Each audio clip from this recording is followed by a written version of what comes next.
औज़ु बिल्लाहि मिनश्शैतानिर्रजीम बिस्मिल्लाहिर्रहमानिर्रहीम। आज हमने पढ़ना है बेटा, ये जो हमारी LHV पार्ट फर्स्ट की बुक है, ज़ीरो बुक के नाम से, इसका आज हमने पढ़ना है पेज नंबर 118 से। Heat exhaustion. हीट एग्जॉशन है ये लफ्ज़, ये इनसे गलत हो गया थोड़ा सा बेटा, ये नीचे देख लें, ये एग्जॉशन है। एग्जॉशन कहते हैं थकान, कमज़ोरी और बेहोशी के मीनिंग्स में आता है ये बेटा। इतना थक जाना कि चूर चूर हो जाना। और हीट क्या हो गया? गर्मी। तो गर्मी की वजह से जो इंसान निढाल हो जाता है उसको हम क्या कहते हैं? Heat exhaustion. तो इसका क्या इलाज है, इसकी क्या फर्स्ट एड होगी? तो ये LHV वगैरह के क्लिनिक बेटा देहातों में होते हैं, तो आपने भी हो सकता है आपके पास कोई ऐसा पेशेंट आए जिसको इंतहाई गर्मी की वजह से, औरत हो या मर्द हो, और उस बेचारी को कोई मसला हो, तो आप उसको फ़र्स्ट एड दे सकते हैं। और इसकी आसान आसान फ़र्स्ट एड होती हैं, और ये बिल्कुल आसान लेक्चर है। इसमें हम पढ़ते हैं, इसका बाकायदा आगाज़ करते हैं बेटा। हीट एग्जॉशन, हीट से जो होने वाला निढालपन है, हीट क्रैम्प्स भी इसको कहते हैं। हीट से होने वाले अकड़ाव एंड हीट स्ट्रोक, और हीट से होने वाला स्ट्रोक और आल, ये तमाम की तमाम चीज़ें काज वजह बनती हैं, वजह से होती हैं बाय एक्सेसिव हीट, ज़्यादा गर्मी की वजह से। तो हीट एग्जॉशन, हीट क्रैम्प्स और हीट स्ट्रोक जो है, ये सारी की सारी हीट ज़्यादा गर्मी की वजह से होती हैं। ये इसका मैंने मुहावरा तर्जुमा भी कर दिया बेटा। Heat exhaustion is the result of excessive salt and fluid loss. कहता है हीट एग्जॉशन किस वजह से होता है? बहुत ज़्यादा जो सॉल्ट है, एग्जेसिव का मतलब ज़्यादा, साल्ट कहते हैं नमकियात, एंड फ्लूइड और पानी, लॉस निकल जाता है फ्रॉम द बॉडी, जिस्म से। कैसे निकलता है? पसीने आते हैं गर्मी में और ये सारे नमकियात वगैरह बॉडी से निकल जाते हैं। विच अक्कर्स, ये रोनुमा होता है when the body is expose to high temperature, जब हमारा जिस्म ज़्यादा टेम्परेचर का सामना करता है। ये लफ्ज़ हाई है, ये थाई लफ्ज़ नहीं है, हाई है। ये टी इसका हटा दें। अक्सर औकात इससे मिस प्रिंटिंग कभी कभार बुक्स में हो जाती है, तो मैं इसको करेक्ट करवा देता हूँ। तो ये कब रोनुमा होता है? जब बॉडी ज़्यादा हीट का सामना करती है, टेम्परेचर का सामना करती है, एंड ह्यूमिडिटी और नमी का सामना करती है। तो ह्यूमिडिटी नमी होती है बेटा, और टेम्परेचर आपका दर्जा हरारत होता है। The patient complains of nausea, मरीज़ जो है वो कंप्लेन करेगा नोज़िया कहते हैं उल्टी आने की कैफियत, फील होता है अभी उल्टी आई, इसको क्या कहते हैं? नोज़िया। डिजीनेस, चक्कर आना, हेडेक, सर का दर्द, वीकनेस, कमज़ोरी, क्रैम्प्स, कड़ल पड़ना, अकड़ाव पड़ना, जिसको अक्सर औकात कहते हैं मेरे पाँव में कड़ल पड़ गया है, अक्सर पिंडलियों में होता है ये। इन द बॉडी, जिस्म में, एंड मे बी कन्फ्यूज्ड और इवन फेंट, और मरीज़ जो है अक्सर कन्फ्यूज़ होता है और फेंट होता है। फेंट का मतलब होता है बेटा अपना होश बाख्ता होना, होश में ना होना। कंफ्यूज और फेंट एक ही चीज़ है। Skin of such a patient, ऐसे जो मरीज़ हैं उनकी जो जिल्द होगी, इज़ पेल, ये लफ्ज़ पेल है, PALE, ठीक है, पेल, पीली, येलो टाइप होगी, एंड मॉइस्ट और नम होगी। ये लफ्ज़ बेटा पेल और एंड है, ये लफ्ज़, ये दोनों मिस प्रिंटिंग है यहाँ पर। तो मरीज़ की जिल्द जो है वो पीले रंग की और नमदार होगी। As he or she will be sweating a lot, क्योंकि वो मर्द हो तो ही लिखेंगे उसके लिए, औरत हो तो शी लिखेंगे, वो बहुत ज़्यादा स्वेटिंग कर रहा होगा, पसीने आ रहे होंगे उसको। बॉडी टेम्परेचर हाउएवर, ताहम जो उसका बॉडी टेम्परेचर है, मे बी नॉर्मल, हो सकता है नॉर्मल हो, आर स्लाइटली बिलो नॉर्मल, या नॉर्मल से थोड़ा सा ही कम हो, लेकिन उसको पसीने ज़्यादा हो रहे होंगे। हीट एग्जॉशन में आपको ये महसूस हो रहा होगा कि इसको पसीने आ रहे हैं, लेकिन इसका टेम्परेचर नॉर्मल ही है। ठीक हो गया बेटा। मैनेजमेंट क्या करनी है? The patient should be immediately shifted to a cool place या कूल एरिया, मरीज़ को फ़ौरन से आपने शिफ्ट करना है ठंडी जगह पर। The patient should B lie down, मरीज़ को आपने लिटा देना है लाजमी तौर पर। शुड का मतलब आपको चाहिए कि आप मरीज़ को लिटा दें विद द फीट, और उसके पाँव रेज्ड, ऊपर उठा दें, 8 to 12 इंचेस, 8 से 12 inches higher than the head, सर से ऊपर, ताकि उसके पाँव में जो खून है वो गर्दिश कर सके और सर की तरफ आ सके। तो उसके लेग्स रेज कर देनी है बेटा, फीट उठा देने ऊपर, दोनों पाँव से पकड़ के ना थोड़ा सा ऐसे 5-6 फुट ऊंचा कर दें, या पैरों वाली साइड पे डबल करके तकिया या गाव तकिया रख दें। लूजन द पेशेंट क्लोथिंग्स, मरीज़ के जो कपड़े हैं उनको ढीला कर दें। अप्लाई या कूल, अप्लाई करें ठंडा, वेट गीला, क्लॉथ कपड़ा, to the expose parts of the body, body के जो हिस्से नंगे होते हैं यानी जिनके ऊपर कपड़े नहीं होते, जैसा कि दोनों हाथ, दोनों पाँव वगैरह, उसकी शलवार थोड़ी ऊपर करवा दें या हाथ बाजू ऊपर चढ़ा दें, या अगर मर्द है तो उसकी कमीज़ भी निकलवा दें और उसके ऊपर गीला कपड़ा अप्लाई करें या उसको नहला दें। ठीक है, उसके कपड़े खुद ही गीले हो जाएंगे। ठीक है, एक्सपोज पार्ट्स के ऊपर आपने ठंडा गीला कपड़ा लपेटना है, इसको कोल्ड स्पंजिंग कहते हैं बेटा। Give him plenty of fluids, उसको बहुत ज़्यादा आपने मायात देने हैं जिसमें जूस वगैरह शामिल हैं, कंटेनिंग साल्ट एंड ग्लूकोज, जिसमें नमकियात भी हों और ग्लूकोज भी हों। सबसे बेस्ट चीज़ होती है बेटा ORS, अगर ORS पिला दें तो कमाल हो गया। इसमें गन्ने का जूस, मौसम्मी का जूस नमक डाल के और गाजर वगैरह का जूस नमक डाल के हो सकता है, तो ये साल्ट भी हो जाएगा उसमें और मीठा भी होगा। एट द रेट ऑफ 1/2 गिलास एवरी हाफ एन आवर, यानी आधा आधा गिलास करके हर आधे आधे घंटे बाद उसको जूस पिला दें आप, फॉर एटलीस्ट 2 आवर्स, यानी कि हर तकरीबन 2 घंटों के लिए। तो 2 घंटों में ये तकरीबन बन जाएंगे 2 ही गिलास बन जाएंगे। आधे आधे घंटे में आपने देना है बेटा, हर आधे घंटे बाद आधा गिलास, तो पूरे 1 घंटे में पूरा गिलास हो जाएगा और अगले घंटे में भी पूरा गिलास, यानी 2 घंटे में 2 गिलास पिलाने हैं आपने।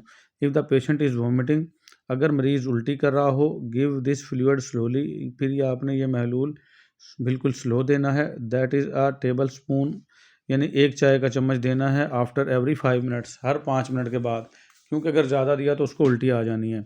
If the patient continues to vomit, लेकिन अगर मरीज़ लगातार उल्टियाँ कर रहा हो and the condition becomes worse, और उसकी जो कंडीशन है बुरी हो रही हो, refer the patient to nearby health facility, मरीज़ को नज़दीकी हॉस्पिटल जो है कोई भी उधर रेफ़र कर देना है फॉर इंट्रावेनस थेरापी, ताकि उसको ड्रिप लगाई जा सके। इंट्रावेनस थेरापी का मतलब क्या है? ड्रिप लगाना, क्योंकि बेटा वो उल्टियाँ कर रहा है मरीज़ और मुंह से कुछ ले नहीं रहा, जूस भी नहीं जा रहा अंदर, तो उसको लाजमी तौर पर ड्रिप लगेगी। अब advise patient for at least 2 days, advise patient rest for at least 2 days, मरीज़ को ये नसीहत करनी है कि आपने कम से कम 2 दिन अब रेस्ट करना है, कोई काम नहीं करना। Advise the patient to use umbrella, मरीज़ को आपने ये नसीहत देनी है कि वो छतरी का इस्तेमाल करे इन समर्स, गर्मियों में, व्हेन गोइंग आउट, जब वो बाहर जाएगा। Patient should also be advise, मरीज़ को आपने ये नसीहत भी देनी है to drink plenty of salt liquid, कि वो बहुत ज़्यादा मकदार में, प्लेंटी कहते हैं ज़्यादा मकदार में, साल्ट नमकियात वाले लिक्विड्स पानी ले, उसमें मौसम्मी का, गन्ने का और गाजर का जूस भी हो सकता है बेटा, और ORS निमकोल सबसे बेस्ट ऑप्शन है, वो साल्ट वाटर है तो ये ले सकता है ये सारी चीज़ें। तो ये था हमारा बेटा हीट एग्जॉशन। अब इसके साथ आ जाएगा हीट स्ट्रोक। हीट स्ट्रोक भी इससे मिलता जुलता ही है। तो if the next consequences if heat exhaustion is not attended, यानी कि अगर इसी तरतीब से नेक्स्ट आगे चलेंगे और हीट एग्जॉशन जो हमने अभी पढ़ी उसको ट्रीट नहीं करेंगे, उसको अटेंड नहीं करेंगे, टू हीट स्ट्रोक अकर्स, तो इससे हीट स्ट्रोक हो जाएगा। स्ट्रोक का मतलब क्या है? बेहोशी हो जाना। When temperature regulating mechanism of the body fails, जब मरीज़ का जो टेम्परेचर को कम या ज़्यादा करने वाला मैकेनिज्म है वो फेल हो जाएगा। रेगुलेशन कहते हैं बेटा, जैसे पंखे का रेगुलेटर होता है या इस्त्री का, जिससे हम कम या ज़्यादा कर सकते हैं, इसी तरीके से अल्लाह पाक ने हमारे जिस्म में भी बॉडी के टेम्परेचर के लिए रेगुलेटिंग सिस्टम लगाया हुआ है, जिसको हम हाइपोथैलेमस कहते हैं। हाइपोथैलेमस को सर्च कर सकता है कोई भी शख्स जाके बेटा, हाइपोथैलेमस दिमाग में होता है और वो हमारे जो है इसको टेम्परेचर को कंट्रोल करता है। तो जब हीट स्ट्रोक होगा ना, तो उसमें वो जो हमारा टेम्परेचर को रेगुलेट करने वाला मैकेनिज्म है ना, वो फेल हो जाएगा, फिर टेम्परेचर बढ़ ही जाएगा बंदे का। This cause a sudden loss of the body ability to sweat, तो ये जो बॉडी की ये सलाहियत है स्वेट आने की, यानी पसीना आने की, वो ख़त्म हो जाएगी इसमें, resulting in rise of body temperature, और जिसके नतीजे में बॉडी का टेम्परेचर बढ़ जाएगा।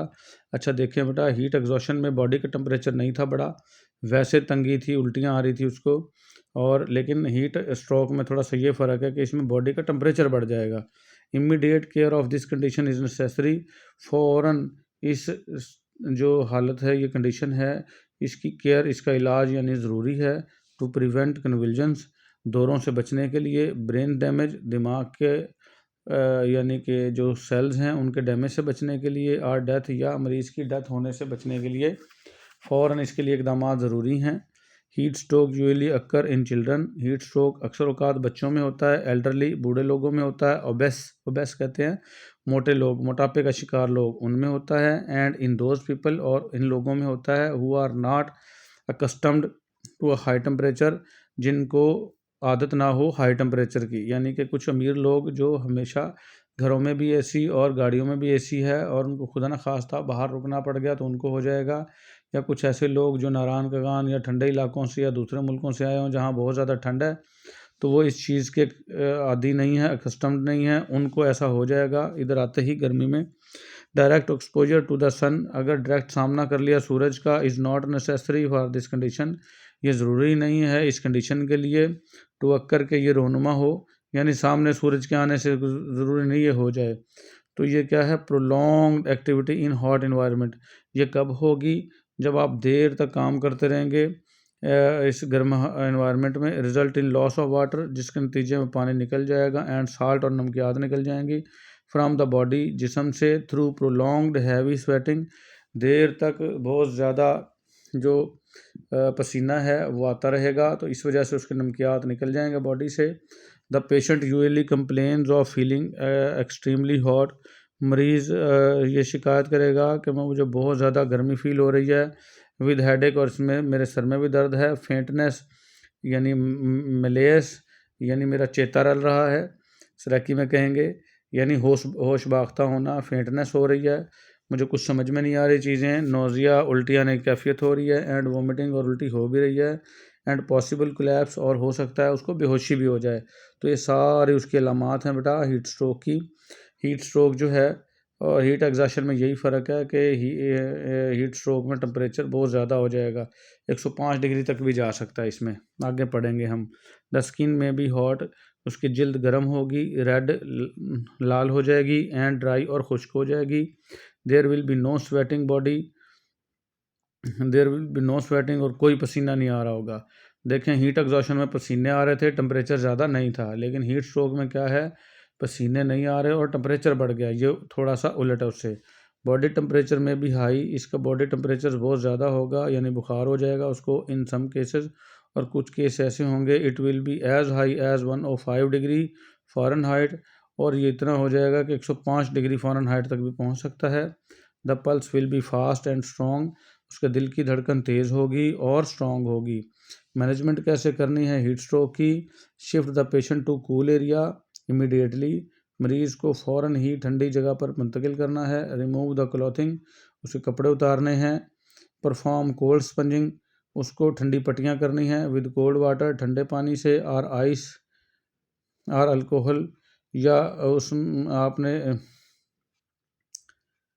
बर्फ़ ले लेनी है या अल्कोहल ले लेनी है। ये सिपरेट के मीनिंग्स में आती है बेटा, सिपरेट भी जब लगाएंगे तो वो ठंडक पैदा करती है, तो उससे आपने पट्टियाँ करनी हैं। फैन द बॉडी, जिस्म को पंखा करना है, or cover with the wet sheet, या उसको गीले कपड़े से, गीली शीट से ढांपना है उसके जिस्म को। Bring down the temperature to 1 degree Fahrenheit, और मरीज़ का टेम्परेचर 102 पे लाना, कम अज़ कम 105 से, जितना भी ठंडा हो सके उसको करना है। एज़ क्विकली एज़ पॉसिबल, जितना जल्दी मुमकिन हो सके उतना जल्दी आपने 102 डिग्री पे लाना है।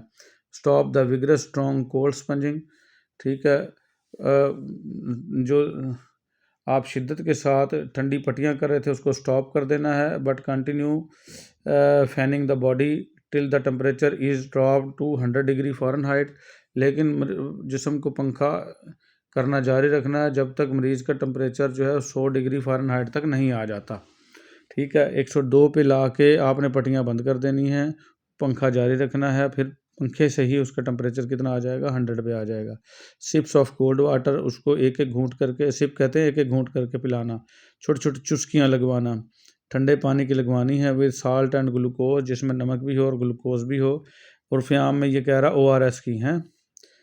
और चिप्ड आइस, या आपने उसको कुटी हुई बर्फ़ देनी है कि वो चूसे, में भी गिवन, ये दी जा सकती है। There transfer the patient to the hospital, और लास्ट वन क्या है कि बेटा मरीज़ को आपने हॉस्पिटल में ट्रांसफ़र करना है एज़ मैटर ऑफ अर्जेंसी, क्योंकि ये अर्जेंट बहुत ज़्यादा इमरजेंसी का मैटर है, अर्जेंट ज़रूरत है। अर्जेंट कहते हैं फ़ौरन जिसको डील करने की ज़रूरत हो, उसको कहते हैं मैटर ऑफ अर्जेंसी हैं। तो आपने हॉस्पिटल में शिफ्ट करना है। फिर आ जाएगा हीट क्रैम्प्स, ये एक मामूली सूरत हाल है बेटा। इसमें नमकियात जब जिस्म से निकल जाते हैं तो जिस्म के किसी हिस्से में अकड़ाव पैदा हो जाता है, उसको कहते हैं heat cramps. Heat cramps are the result of loss of salt. Heat cramps नतीजे में होते हैं जब जिस्म से नमकियात निकल जाएं फ्राम द बॉडी, जिस्म से, इन अ पार्टिकुलर मसल, किसी ख़ास मसल से। This is a milder condition, ये एक मामूली सूरत हाल है as compare to the heat stroke. अगर हम मुआवजना करें हीट स्ट्रोक से तो उसके मामले में ये मामूली सूरत हाल है। एंड हीट एग्जॉशन, और हीट एग्जॉशन के मामले में the patient complains of painful contractions, मरीज़ शिकायत करेगा कि मुझे अकड़ाव आ रहे हैं और बहुत दर्द हो रही है, मुझे पेनफुल कंट्रैक्शंस हैं। ऑफ द लार्ज मसल्स, बड़े बड़े मसल्स की, मसल ग्रुप्स की, स्पेशली ख़ास तौर पर इन लेग्स एंड द एब्डोमेन, यानी टांगों में और उसके पेट में मरोड़ उठ रहे होंगे, तो ये हीट क्रैम्प्स हैं। तो आज हमने पढ़ा बेटा हीट एग्जॉशन, हीट स्ट्रोक और हीट क्रैम्प्स, ये जो हैं सारे गर्मी की वजह से होने वाली बीमारियां थी। फिर हम पढ़ेंगे एनिमल बाइट, जब कोई जानवर काट लेता है, जिसमें कुत्ता, बिल्ली, चूहा वगैरह या सांप, तो उनका हम पढ़ेंगे अगले लेक्चर में। आज के लिए हमारा इतना ही, मिलेंगे अगले लेक्चर में बेटा। अल्लाह हाफिज़।